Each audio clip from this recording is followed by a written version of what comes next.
I took a step back to rewatch that Icarus video, or there were two videos that Colin Moriarty made.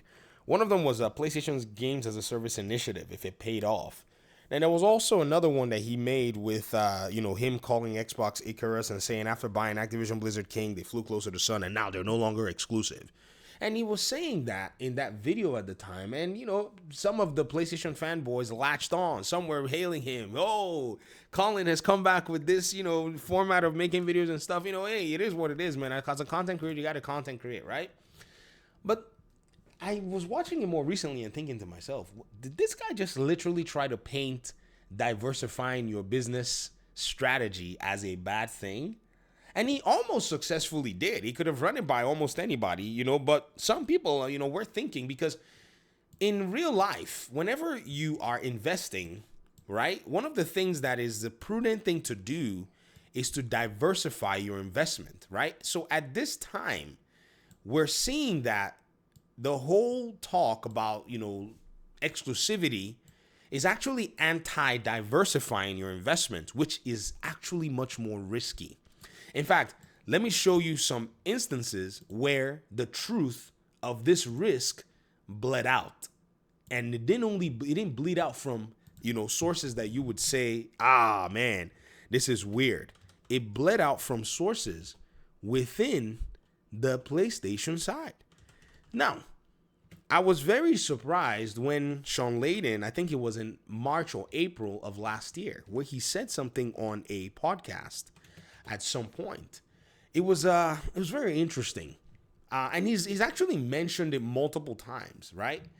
And that was him alluding that exclusivity, which is the thing that is heralded within the gaming conversation, is the Achilles heel. If your game costs or exceeds around $200 million. Now, what company do we know makes multi-$200 million titles? Let's not say anything yet. But what he alluded to here is because it reduces your addressable market.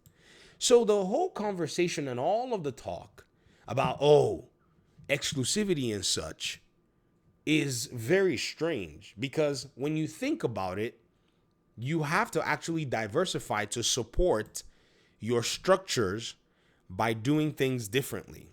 So Xbox now is in a very interesting place. It has a diverse support system in PlayStation. It has a support system using Steam, which is another means of which it's a pillar that it uses to build its business. It has a support system using Nintendo as well, which it uses to build its own business.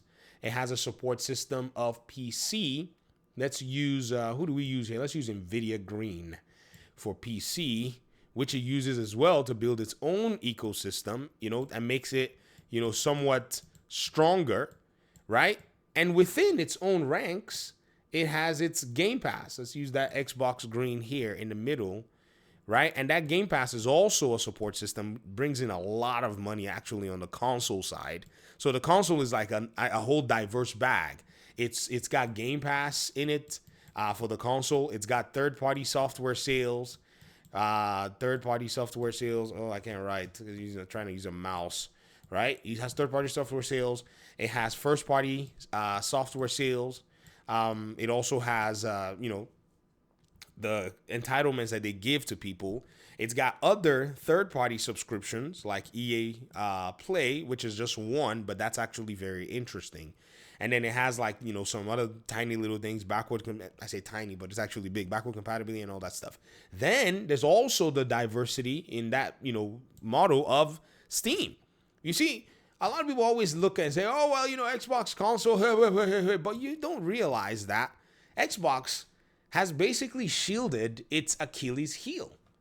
So when I look at the whole Icarus thing that Colin Moriarty did, I'm like, well, that's just the wrong, mythological analysis that you can use here. I think Sean Layden is a lot more appropriate, seeing that Sean Layden is looking at risk assessment from a financial perspective of the monies that is being spent. So those who have said that, Well, the reason that they're third party is because they spent money on Activision, Blizzard, and blah, blah, blah. Even though that's a lie, because they were third party in the Xbox One days. That's when they went to, PC.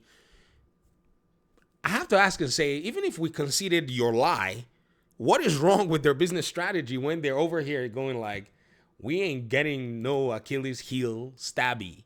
Y'all remember how, the myth of Achilles, right? You remember that, he was supposed to be an impregnable human being. However, because of the way he was, kind of fortified, his Achilles heel was pretty much his downfall.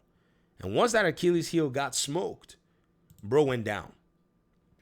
In that Icarus video and the, other one about the gas thing, Colin Moriarty was talking about how PlayStation and Nintendo depend heavily on their hardware.